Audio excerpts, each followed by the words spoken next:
Thank you, Dr. Charles Mensah, Chairman, for the invitation to join you here this morning.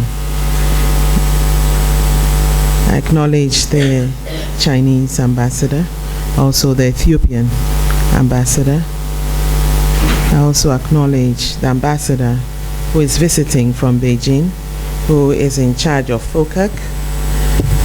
I also acknowledge the professor and doctor also visiting from China.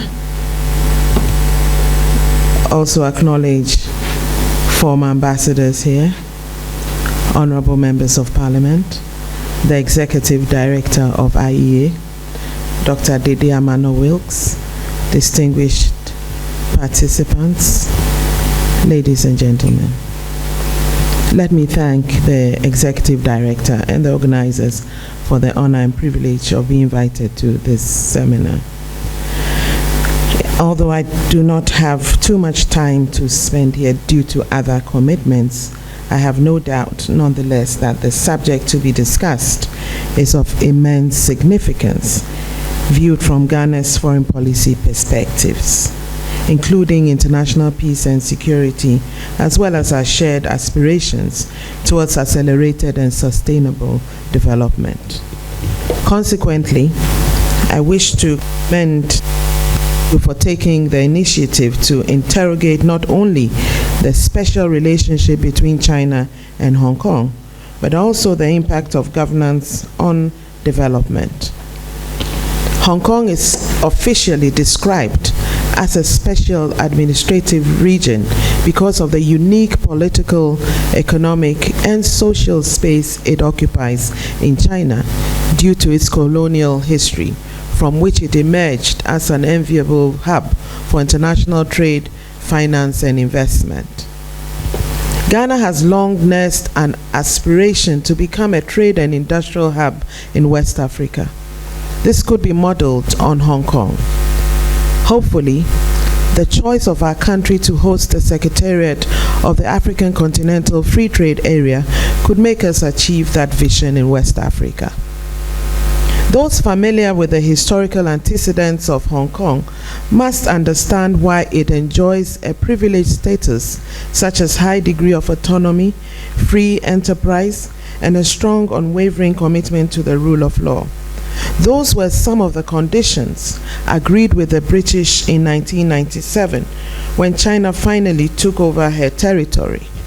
It is for very tangible reasons that China goes by the title One Country, Two Systems.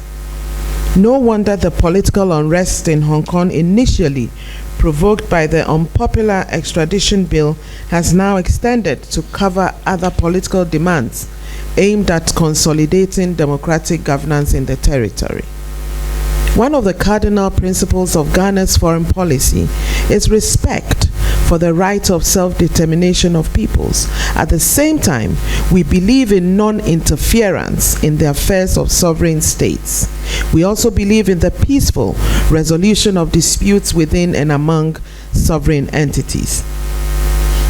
While one cannot deny the geopolitical dimension or significance of the crisis in Hong Kong, especially considering the ongoing trade war with the United States, the fact remains that Africa's prosperity is closely linked with China's peace and stability. According to some studies, Hong Kong's role in China's economic development entails the following elements. China has developed massive economic and business interests in the territory, which benefit from free enterprise and the rule of law. The Ministry of Commerce of China has recorded that over 58%, approximately $70 billion of China's non-financial outbound direct investment flow went to Hong Kong in 2018. Apparently, a great amount of Chinese investment does not remain in Hong Kong. It is either repatriated to China as profits and funds and sent elsewhere in the rest of the world.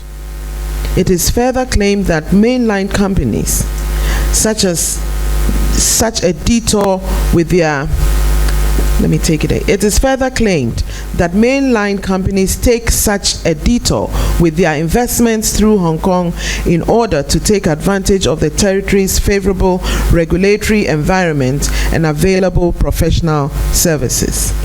With this background, it should be obvious that Hong Kong is one of the main drivers of China's prosperity. By extension, the economies of many African states, including Ghana, continue to benefit greatly from their trade with China, as well as massive investments in infrastructure.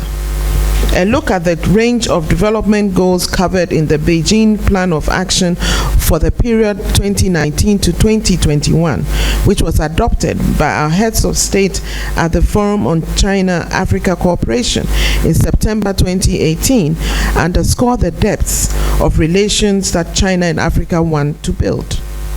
Among the key strategic initiatives adopted by the summit were: 1. An industrial promotion initiative; 2. An infrastructure connectivity initiative; 3. A trade facilitation initiative; 4. A green development initiative; 5. A capacity building initiative; 6. A healthcare initiative; 7. A people-to-people exchange initiative; and 8. A peace and security initiative. Executive Director, Chair, distinguished participants, I hope the issues I've briefly highlighted will also inform the discussions about to take place and lead us towards outcomes that will further guide government in the pursuit of its strategic foreign policy objectives. On this note, I declare this seminar duly open. Accept my best wishes of success for the next couple of days. This is a seminar I believe is of great significance to all of us. Thank you.